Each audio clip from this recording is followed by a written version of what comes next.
হুম, জায়গাটি দেখে অনেকেই চিনতে পারছো। হ্যাঁ, আমরা সেদিন চলে গিয়েছিলাম মায়ের কাছে। আমরা তারাপীঠে সেই রাত্রি থেকে পরদিন সকালে স্নান সেরে পৌঁছে যাই মায়ের দর্শনে। মন্দিরে প্রবেশ করেই আমরা প্রথমেই মায়ের দর্শন করি। তারপর সে যেন এক আলাদা অনুভূতি, মন প্রাণ জুড়িয়ে যাচ্ছিল মায়ের মুখখানি দেখে। অনেক দিনের ইচ্ছে পূরণ হলো সেদিন। আমি প্রথম তারাপীঠে এসেছি মায়ের দর্শনে। মন ভরে পুজো দিয়ে আমরা ফিরে আসি হোটেলে, এবং হোটেলে থেকে দুপুরে আমরা চলে যাই মায়ের ভোগ প্রসাদ নিয়ে আসতে। সেদিন দুপুরে আমরা মায়ের এই ভোগ প্রসাদ গ্রহণ করি। এরপর আমরা চলে যাই সন্ধেবেলা আবার মায়ের মন্দিরে। এবার যে বাড়ি ফেরার পালা।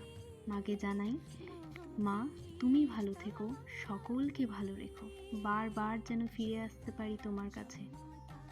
জয় মা তারা, জয় জয় তারা।